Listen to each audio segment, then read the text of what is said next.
L'honorable Yoté Wonsebert Innocent, député de Quibli, était sur le plateau de Diaspora TV avant son départ de Paris ce mardi 10 avril 2018 pour Abidjan, où il a séjourné pendant une semaine pour rendre un dernier hommage à son ami de promo de l'école de l'intelligence économique européenne, le colonel Arnaud Beltrame.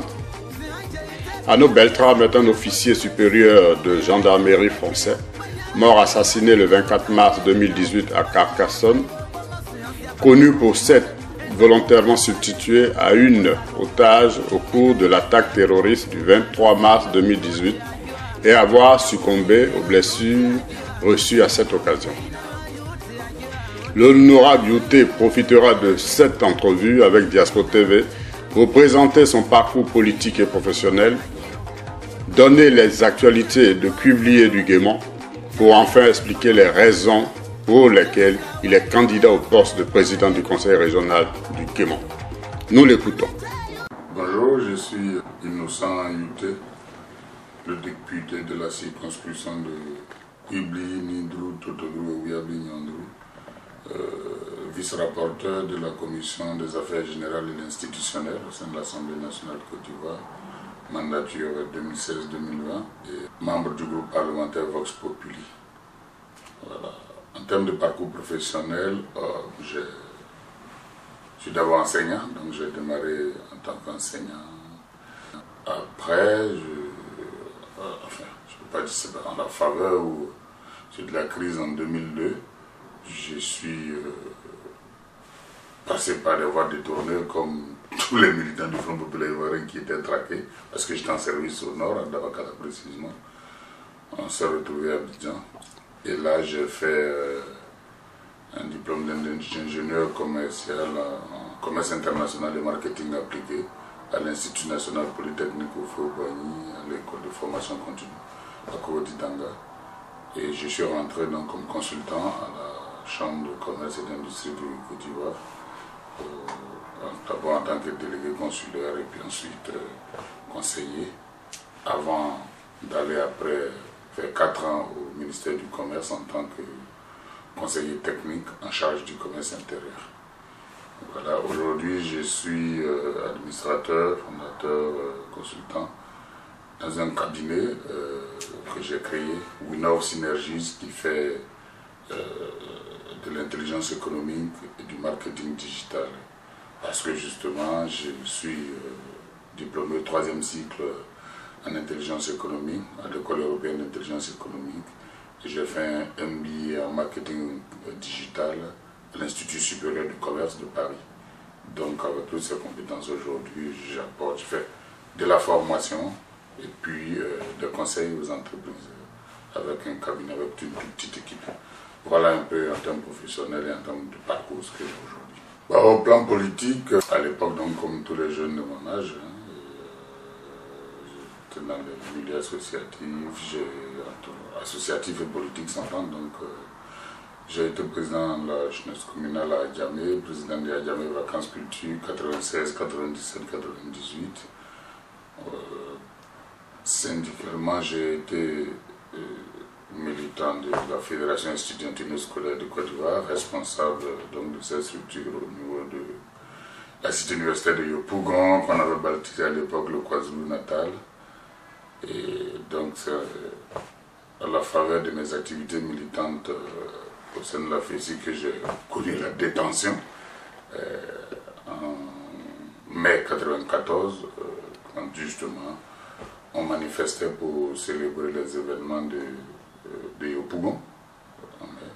J'ai été arrêté ensemble avec Jean-Blé Kirao, aujourd'hui du PCI, Charles Blegoudé, mon cher ami qui est aujourd'hui à La Haye, que je pense qu'il faut libérer dans les meilleurs délais. Et aussi le président de l'Assemblée nationale, Guillaume Soro, et puis beaucoup de de jeunes Ivoiriens à l'époque qui luttaient pour les intérêts matériels et moraux pour les étudiants. Donc en parcours politique, j'ai milité, et je milite d'ailleurs toujours au sein du Front populaire ivoirien. Bon, sauf que en 2016, j'ai dû un peu prendre le contre-pied de la décision du parti pour me présenter aux élections législatives parce que je concevais mal que mon département, ma région, soit géré, représenté par certains partis. Voilà comment, en termes de parcours politique aujourd'hui. C'est ce qui a valu d'ailleurs que je me retrouve au sein du groupe parlementaire Vox Populi, qui pour moi est le seul groupe parlementaire vraiment indépendant au sein de l'Assemblée nationale et de l'opposition qui dénonce, qui essaie de construire un peu. Voilà un peu aujourd'hui ce que je peux vous dire en termes de parcours politique. Quibli aujourd'hui, en termes de paix et de cohésion sociale, Quibli va bien. En termes de développement, Quibli est à la traîne. Vraiment à la traîne, je pourrais même dire, comme j'ai pour habitude de le dire, Quibli est un département sous-développé dans une région qui est le Guémon, qui est sous-développé, dans un district de montagne sous-développé, mais dans un pays qui est la Côte d'Ivoire, qui est un pays sous-développé, dans un continent qui cherche encore ses marques. Donc Quibli va mal, on a de gros problèmes en termes d'infrastructures, routières, s'entend, sanitaires, etc. Et tout ça, c'est... D'ailleurs, c'est à quoi nous essayons, par des négociations, par un lobbying et par des initiatives privées, nous essayons de remédier. Alors, la route précède le développement, nous sommes toujours en train de nous battre justement pour que les infrastructures routières au niveau de Quibli soient mises en état et à niveau, parce que c'est une grande région de production agricole. On a toujours dit que Quibli est le grenier de l'Ouest. Bon, si on est le grenier, il faut pouvoir donc bénéficier d'un certain nombre d'infrastructures pour pouvoir écouler toute cette production et encadrer. Donc voilà, aujourd'hui, après le tumulte des élections, je pense que tous les enfants de Quibli se sont retrouvés parce qu'il y allait de moi ma responsabilité justement de pouvoir réunir ces cadres-là pour qu'on puisse travailler main dans la main, parce que bon, une élection c'est une élection. C'est vrai que l'élection législative à Quibli a été tumultueuse parce qu'elle a été reprise, mais aujourd'hui nous avons dépassé ce cap-là. Après ma deuxième élection, si je peux m'exprimer ainsi, j'ai fait le tour de tous les frères qui étaient candidats, on a échangé, on s'est mis d'accord que voilà, il fallait être main dans la main pour que chacun apporte sa pierre à l'édifice. Et que justement, au moment où les élections reviendront, chacun prendra sa chapelle politique pour soutenir tel candidat ou pour être candidat à telle chose. Mais aujourd'hui, en termes de cohésion, Quibli va bien. C'est au niveau développement qui beaucoup reste à faire. Aujourd'hui, en termes de projet pour les populations, après avoir fait le tour pour remercier les populations pour cette confiance qu'elles nous ont accordée, nous avons initié 2 projets majeurs. Le premier est parti, enfin les 2 d'ailleurs sont partis des constats que nous pouvons passer justement quand on veut apporter le développement, il faut partir des besoins, faire l'analyse de l'existant, voir le potentiel de ce qui de la région et maintenant, après analyse en fonction des besoins, apporter des solutions, parce que le développement c'est ça, apporter les solutions aux problèmes des populations qui... À Quibli, nous avons un gros problème parce que c'est vrai que nous décrions le manque d'infrastructures, mais toutes les batailles qui sont menées pour ramener des infrastructures, le constat est que les agents, les salariés agents de l'État qui sont affectés rencontrent un véritable problème de logement. Nous avons estimé qu'il fallait répondre à ce besoin-là. C'est ainsi que nous avons négocié avec un opérateur et aujourd'hui, nous sommes en train de bâtir une cité cadre, Edmond City, 50 villas qui seront achetées par les enfants de Quibli, tant en Côte d'Ivoire qu'à l'extérieur, au niveau de la diaspora, mais pas dans l'objectif de les habiter, mais plutôt de les mettre à disposition de ces agents qui nous font l'amitié de venir travailler chez nous. Donc le projet a démarré, nous sommes à la phase de recrutement et justement nous venons de responsabiliser une cellule au niveau de Paris pour voir tous les frères qui sont intéressés parce qu'il y a un engouement réel. Malheureusement, le modèle économique que nous avons mis en place nous permet de faire que pour l'instant 50 villas de 3, 4 et 5 pièces justement donc nous attelons aujourd'hui pour démarrer les travaux et d'ici la fin de l'année, début de l'année prochaine, pouvoir livrer ces villas-là pour régler ce problème de dortoir pour les gens qui nous font l'amitié de travailler chez nous. Le deuxième projet majeur sur lequel on est, c'est l'accompagnement que nous avons avec l'université Tamagawa de Tokyo pour faire une école d'agriculture à Quibli. Nous sommes dans une région agricole et il faut, pour justement pouvoir permettre aux parents, permettre à la région, permettre aux enfants de la région d'avoir une assise, d'avoir une maîtrise, de sortir un peu de la façon rudimentaire de faire cette agriculture. Nous avons décidé de faire une école. Donc nous sommes accompagnés par cette université-là qui nous apporte le financement via l'institution Afri-Japan. Et c'est une école donc qui a pour vocation donc la formation à partir des petits métiers, du BP jusqu'au bachelor. L'aspect intéressant dans ce livre, parce que c'est en deux volets, c'est que l'école aura ses champs d'application en termes d'agriculture et en termes d'élevage. Donc les élèves que nous allons former ne feront pas que de la théorie, mais feront également de la pratique sur des champs, mais qui appartiennent à l'école. Et donc cela nous amène sur le deuxième volet, justement, ok, si nous faisons l'application, si nous faisons la production, il va falloir écouler, et pour mieux faire ce travail, en deuxième volet, il y aura donc 2 usines à mettre pour traiter la transformation du maïs et la transformation du manioc pour faire les aliments de bétail et les aliments de la volaille, faire la production de poussins, etc. sur place, qui nous amène à un investissement global de près de 5 milliards de francs CFA. Nous avons déjà l'accord de financement. Très bientôt, en tout cas dans les 2 semaines qui suivent, j'effectuerai un voyage en Asie pour signer les différents accords et démarrer donc ce projet. Ça nous permet de régler plusieurs problèmes. D'abord au niveau de l'emploi, parce que c'est à peu près 500 emplois directs à la première année. Mais ça permet également, parce que l'école va pouvoir encadrer et encourager la création de plantations villageoises. Donc nous allons faire le second volet au niveau des populations, qui est de leur permettre d'avoir des revenus alternatifs, autres que les revenus du café et du cacao. Ils pourront donc produire du maïs, étant encadrés par les auditeurs de l'école, produire du manioc pour les femmes, les coopératives de femmes, structurer tout ça et permettre aux parents de sortir de la pauvreté. Et c'est un projet majeur que nous comptons, en tout cas, par la grâce de Dieu, boucler d'ici fin 2019 dans toute sa phase opérationnelle. Donc voilà aujourd'hui les 2 projets. Il y a 2 projets, mais nous nous concentrons aujourd'hui sur ces 2 projets.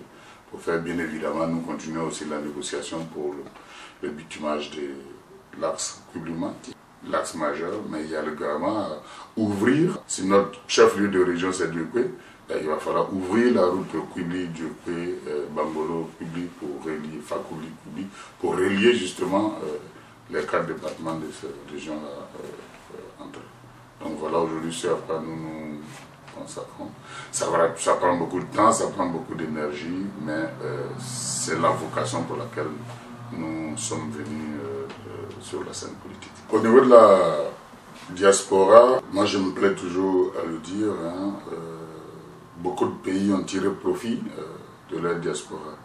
Et je pense que nous n'en faisons pas assez pour que la diaspora vienne prendre part donc on a le processus de développement au plan global même de nos pays et ensuite de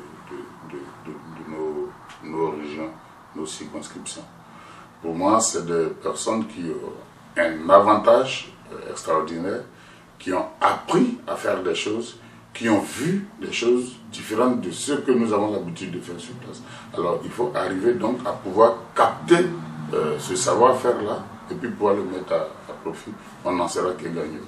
Donc nous avons décidé de travailler en étroite collaboration avec cette diaspora. Cette fois-ci, je n'ai pas pu le rencontrer parce que je suis venu juste pour 4-5 jours. Je vais profiter quand même de ce séjour-là pour officialiser la création du comité qui sera à charge de la gestion de Edmond City en France et partout en Europe. Nous attendons encore beaucoup d'eux après durant tous ces projets pour voir les implications au moment où nous rentrerons donc dans la phase pratique pour voir qui a un savoir-faire dans tel ou tel domaine et qui peut l'apporter sous quelle forme. Et Dieu seul sait que nous avons des compétences au niveau de la diaspora. Nous comptons donc capter toutes ces compétences-là via ce comité-là, créer même une base de données de la diaspora pour que, en cas de besoin, justement, nous tournons vers ces frères-là. En tout cas, moi, j'attends beaucoup de cette diaspora et je pense venir échanger et discuter avec elle au mois de juin pour qu'ensemble, on puisse avancer sur le projet parce que, justement, à chaque fois que j'échange avec ces frères-là, ils ont un intérêt particulier aussi pour la région. Donc il faut pouvoir conjuguer tous ces efforts pour sortir notre pays de la situation dans laquelle elle se trouve. Oui, je suis candidat pour gérer la région du Guémon.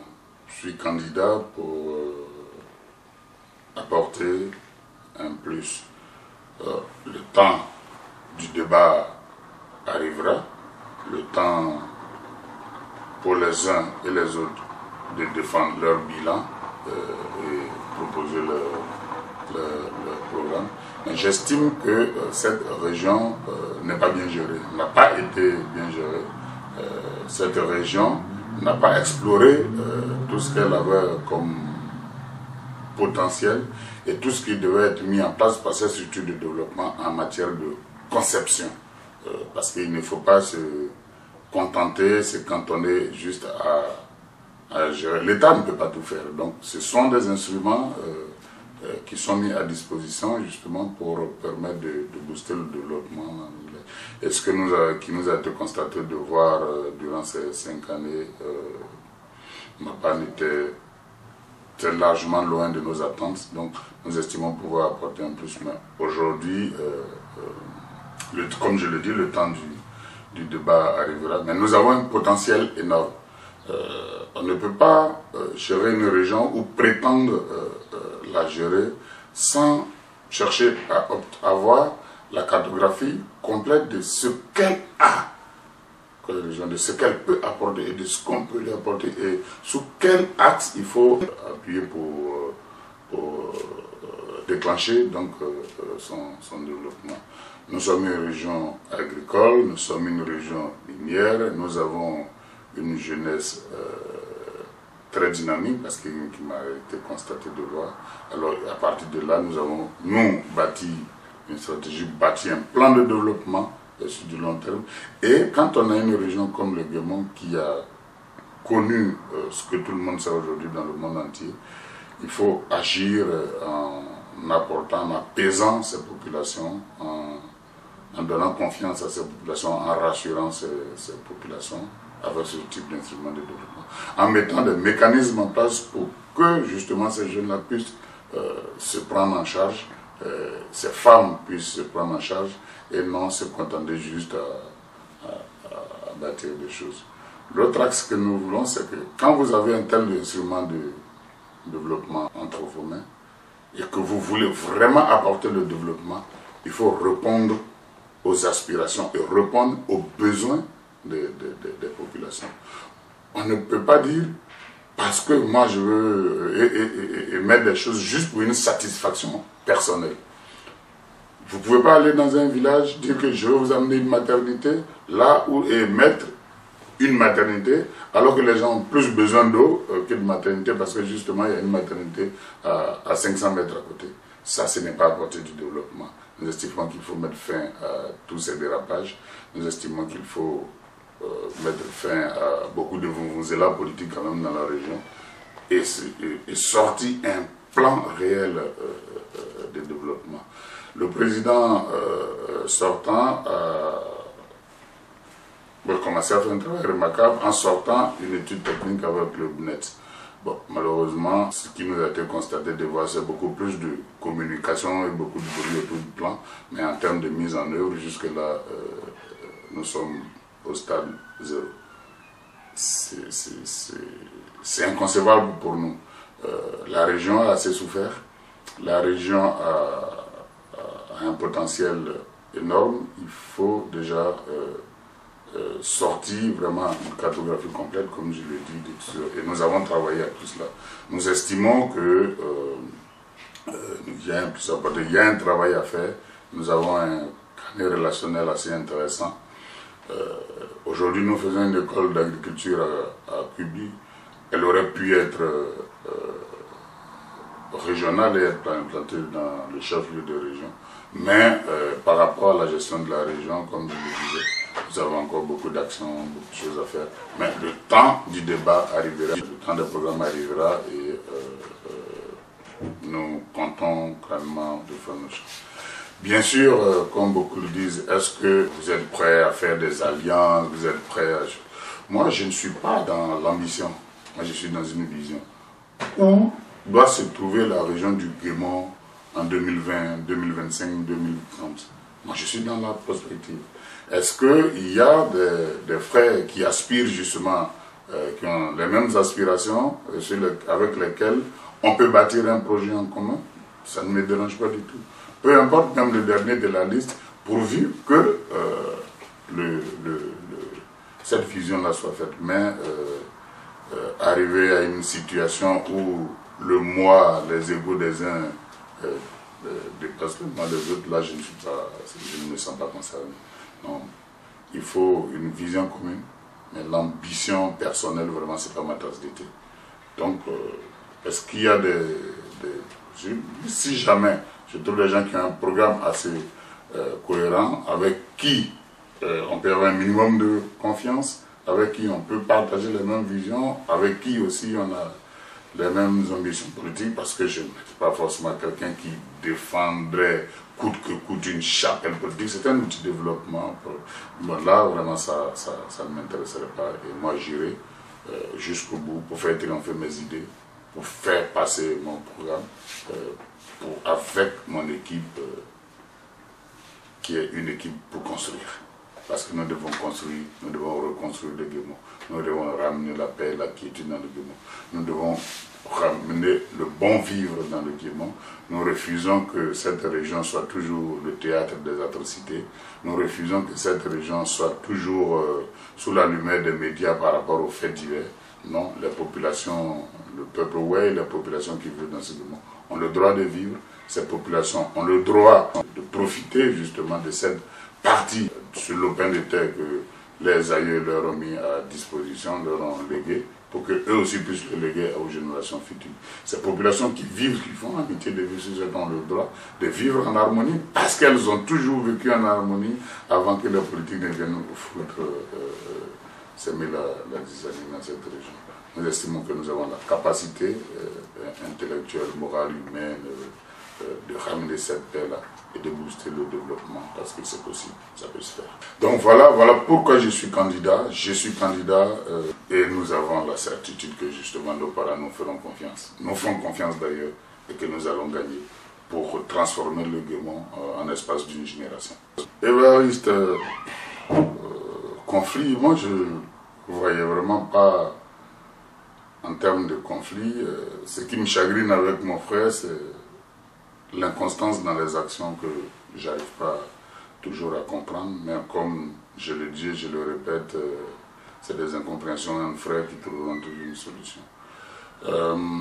Au mois d'octobre, si mes souvenirs sont exacts, j'avais été convié à la HEP à mon ami et frère Charles Blégoudet, justement, qui avait demandé à me voir parce que Évariste Miambi venait de le voir pour que nous puissions faire la paix. On a échangé, il a donné ses raisons, il a expliqué qu'il fallait qu'on aille à la paix, il fallait qu'on aille à la réconciliation en deux frères, quelle que soit la situation. De toute façon, sur la question, moi, la chefferie traditionnelle m'avait déjà donné une position claire de ne jamais réagir. Donc, jusque-là, il n'y avait que lui qui s'agitait dans les journaux, tout ça. Si aujourd'hui, il estime que le temps est venu pour lui de mettre balle à terre, qu'à cela ne tienne. Il veut que je lui apporte mon appui intellectuel sur sa prise de position, pas de problème, je suis disposé à le faire. Il veut qu'on se mette main dans la main, ok, pas de souci. Donc, je repars de la haie, je retrouve Évariste à l'Assemblée nationale, il me fait effectivement le compte rendu de ses échanges avec Charles Blé Goudé à la haie. Donc, pour moi, il n'y avait plus de problème, le conflit était, enfin, le conflit entre guillemets, était terminé. Et au mois de décembre, au moment où je rentrais du village, à ma surprise, c'est un journaliste qui m'appelle, qui dit qu'il venait donc de recevoir des documents d'Évariste Miambli disant qu'il avait gagné un procès contre moi. Et quelles étaient mes impressions.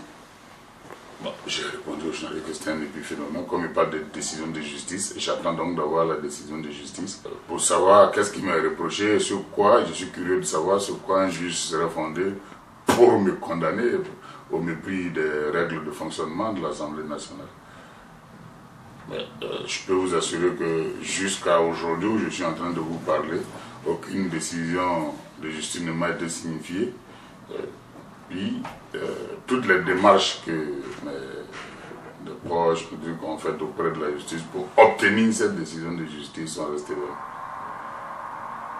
C'est dans les journaux que j'apprends que j'ai perdu un procès. Mais bon, pour moi, comme je dis, c'est un épiphénomène. J'ai donné mon accord de principe à Évariste Miambli pour faire partie de son groupe parlementaire en tant que député indépendant. Et la condition que je lui ai posée, c'était que son groupe soit indépendant. Évariste Miambli m'a proposé 5 millions de francs CFA pour que je rentre dans son groupe parlementaire. Je lui ai dit qu'il n'en était pas question, parce que pour moi, pour rentrer dans un groupe parlementaire, on n'avait pas besoin de payer. Mais il s'agissait des bases sur lesquelles on devait travailler et la condition c'était que le groupe soit indépendant. Quand j'ai découvert dans la presse, par sa propre cellule de communication, que d'abord il avait financé ma campagne alors qu'il n'en était rien, moi, la seule et unique fois que j'ai rencontré Évariste Miambli avant d'entrer de lui, j'étais à l'époque conseiller du président de la Chambre de commerce et je mettais les salles à disposition pour préparer les obsèques de feu Nian Raymond. Et il est venu un soir, c'était la seule et unique fois que je l'ai rencontré et que je lui ai serré la main. Après ça, quand on s'est rencontrés, j'étais déjà élu député. Donc, je ne sais pas à quel moment, par quelle magie il a fait. Et quand j'ai découvert qu'il avait fait paraner son groupe parlementaire par le président des partis, etc., j'ai estimé que son groupe n'étant plus indépendant, et malheureusement c'est le constat qui est fait aujourd'hui là, je n'y avais plus ma place. Le fonctionnement, les règles de fonctionnement de l'Assemblée nationale m'autorisent à sortir d'un groupe. Je crois que je n'y étais même pas encore entré, j'avais juste donné mon accord pour y être. Je suis parti. Maintenant qu'on en fasse un procès, qu'on en fasse un tapage médiatique, etc. Tout ça. Chacun a sa façon de voir les choses. Mais je ne m'estime vraiment pas en conflit avec Évariste, la preuve. Bon, on se salue. Mais il y a des visions politiques que je ne partage pas forcément. Il y a des modes de fonctionnement que je ne partage pas. Donc quand je ne partage pas, que je ne suis pas d'accord, je dis non. Et j'ai dit non. Voilà, maintenant que ça plaise ou ça ne plaise pas, bon, ben ça, c'est à lui de voir. Mais moi j'ai un mode de fonctionnement. Quand je ne suis pas d'accord, je dis non. Je n'ai pas voulu me mettre dans un groupe qui n'était vraiment pas indépendant, qui était à la solde d'un parti qui n'est pas le mien. Donc voilà. Donc aujourd'hui, bon, j'attends, parce que normalement qu'on me signifie une décision. Après, j'étais à mon bureau à l'Assemblée nationale et j'ai reçu un huissier qui est venu avec un exploit où Évariste Miambli demandait à mon groupe parlementaire, à moi, de venir négocier avec lui pour lui payer 120 millions si jamais je ne voulais pas rentrer dans son groupe parlementaire après cette décision de justice. Mais aucune décision de justice, un député n'a pas de mandat impératif. aucune décision de justice ne peut m'obliger ou obliger quelqu'un de député à rentrer dans un groupe parlementaire où il n'a pas envie de rentrer. Bon, je ne sais vraiment pas par quel miracle je suis, mais bon, comme je vous dis jusque-là, je n'ai même pas cette décision de justice, donc je ne sais pas sur quoi il se fonde. Bon, il a déposé son papier, il n'est plus jamais revenu, et puis bon, voilà, ça ne m'empêche pas de dormir. Mais bon, je pense que c'est des hérésies qui ne finiront pas par fin. Voilà un peu. Je ne suis pas dans une position de conflit avec Évariste. Je ne me sens pas en conflit avec lui. Non, pas du tout. Je pense qu'il s'agira. En Côte d'Ivoire, j'avais un staff au niveau départemental. Aujourd'hui, par rapport aux nouvelles de régional, je suis en train de m'organiser, mais bon, ça, ce sont des stratégies qu'on ne met pas au grand jour. Non, j'ai une organisation bien ficelée. Vous savez, je suis un professionnel de l'organisation et de la stratégie, donc, et de l'information. Donc, à ce niveau-là, oui, nous mettons une équipe solide en place avec des sous-groupements, beaucoup plus avec les jeunes. C'est sur la jeunesse parce que c'est aussi l'un de nos combats. Nous estimons qu'il y a beaucoup à faire avec la jeunesse, qu'on crie beaucoup, mais qu'on fait peu. Nous voulons donc renverser cette tendance-là en misant beaucoup sur la jeunesse parce que la jeunesse du Guémont et au-delà de ça, là, toute la jeunesse du Côte d'Ivoire. Vous savez, moi, je m'amuse chaque année à aller voir CGC Academy et je remercie donc les dirigeants de cette organisation-là pour ce qu'elle fait pour la jeunesse ivoirienne. Mais les résultats, c'est-à-dire que vous n'arrivez pas à vous imaginer de quoi capable la jeunesse ivoirienne aujourd'hui, des gens qui inventent des choses extraordinaires. Mais après ça, quelle est l'étape suivante?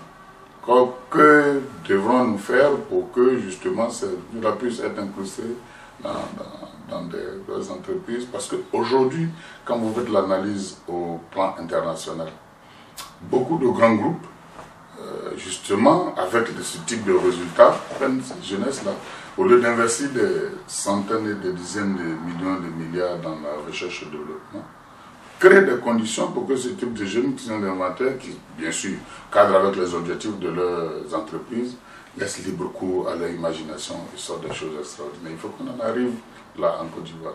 À défaut de le faire pour la Côte d'Ivoire, nous verrons justement, quand nous allons prendre la tête du Guémont, comment faire des entreprises là-bas et trouver des femmes là pour permettre à ces jeunes-là de laisser libre cours à leur imagination et pouvoir faire juste l'accompagnement nécessaire. Des mécanismes économiques existent pour le faire. Nous allons en profiter. Nous allons le faire pour les jeunes du Guémont et puis peut-être pourquoi pas pour toute la jeunesse ivoirienne. Moi je crois beaucoup en la jeunesse ivoirienne. Je crois donc beaucoup en la jeunesse du Guémont. Je sais ce qu'elle est capable de faire, je sais ce que je peux faire avec elle et où nous pouvons ensemble mener cette région en l'espace d'une génération. Donc nous nous organisons, nous nous appuyons beaucoup sur le jeu. Nous avons également sur les organisations de femmes. Vous connaissez le rôle de la femme dans la famille, la mère dans la famille. Et à partir de là, nous avons bon espoir que cette région-là va bientôt faire plaisir et va être... on va venir s'inspirer de son exemple pour des modèles de développement dans toute la Côte d'Ivoire. Et nous y croyons fermement. Je suis venu en France pour participer à... C'est pour ça que le séjour a ce cours d'ailleurs, pour participer à une cérémonie d'hommage qui était organisée à l'École européenne d'intelligence économique pour le colonel Arnaud Beltrame, que je connaissais particulièrement, qui était d'abord un ami de promo, mais avec qui j'ai eu à travailler sur beaucoup de missions au sein de l'EIE.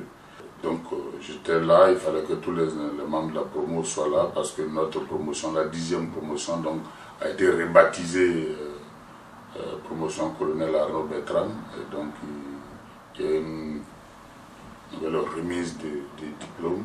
et surtout participer à l'hommage qui était rendu à ce camarade-là de Provo. J'ai connu Arnaud Beltrame et après les lieux, nous étions 4 de l'école sélectionnés pour aller faire le MBA à l'Institut supérieur de commerce. Et là, on a été très rapprochés. Et Arnaud m'a été d'un soutien indéfectible à l'époque, au mois de juin 2016, parce que le 24 mai 2016, je venais de perdre ma mère. Et moralement, je n'étais pas bien.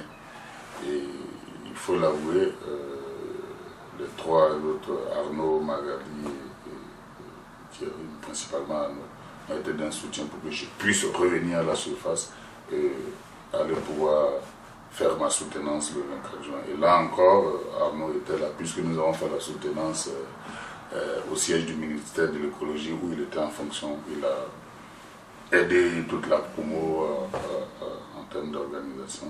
Et il fallait que je sois présent pour cet hommage à cet ami. J'étais invité à son mariage, qui malheureusement n'a pas eu parce que, indépendamment de ça, nous étions restés en contact, nous étions en train de voir ensemble sur les projets que j'étais en train de développer en Côte d'Ivoire, comment il pourrait apporter sa contribution. Au-delà de nous tous, il faut saluer l'acte d'amour. Et c'est ça, pour moi, ce que je retiens, c'est pour moi le plus important. Et puis, voilà. Il fallait être là pour rendre hommage à cet ami-là. Ben, j'étais là. Je voudrais vous remercier de cette occasion que vous me donnez là pour m'adresser aux Ivoiriens, pour m'adresser au monde entier, pour m'adresser aux populations du Bénin. Je voudrais également rassurer les uns et les autres que je ne suis pas, comme certains pourraient le dire, dans un esprit de revanche, non. Ça n'a jamais été ma façon de voir les choses. Je pense qu'il y a un plus à apporter au Guémon. Il est temps pour les enfants du Guémon de pouvoir prendre en main cette région. Il est temps pour les enfants du Guémon de pouvoir mettre tout en œuvre pour effacer les stigmates des souffrances qu'a connues cette région. Et je veux m'atteler à cela.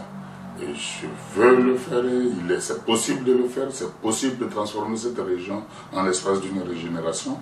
C'est possible de ramener la paix et la quiétude. C'est possible encore de demander aux autorités de faire tout ce qui est possible, en commençant par nous-mêmes les enfants du Guémon, parce qu'aujourd'hui l'État ne peut pas tout faire. L'État mettra des moyens, mais il faut que ce soit des bases pour travailler à ramener plus de moyens et à apporter ce qu'il faut à cette région. Oui, il faut s'y engager, oui, il faut le faire. Il faut, et comme nous l'avons dit, nous avons une région à reconstruire, nous avons des populations à servir, nous avons une jeunesse à mettre au travail. Nous pouvons le faire, nous devons le faire, c'est une obligation morale pour nous de le faire. C'est une obligation morale pour mon équipe et moi de pouvoir le faire. Et ce n'est pas impossible. La région a un potentiel énorme. La jeunesse du Guémon a un potentiel énorme. Il faut pouvoir vraiment créer les conditions et permettre à cette jeunesse-là de s'exprimer, à cette jeunesse-là qui en veut, de pouvoir vraiment mettre ses qualités au service de sa région et d'elle-même pour qu'elle puisse s'épanouir. Nous avons la capacité de le faire, nous sommes à mesure de le faire. C'est pourquoi nous sommes candidats justement au Conseil régional du Guémon, parce que le meilleur est à venir.